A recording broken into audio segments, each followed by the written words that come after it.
Assalamu alaikum warahmatullahi jama'a. Kamar yadda kuke gani yadda zaka fito da link ɗinka na Instagram account ɗinka yanzu. Kamar yadda kuke gani na buɗe Instagram account ɗina, zan buɗe shi. Gashi nan muna buɗewa.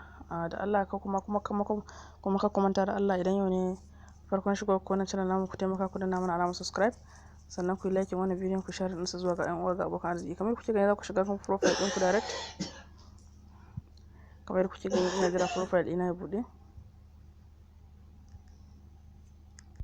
Kamar yadda kuke gani yanzu gashi nan profile ɗina ya buɗe. Zaka zo nan gurin, zaka zo nan sama wajejen layuka ukun nan. Kamar yadda kuke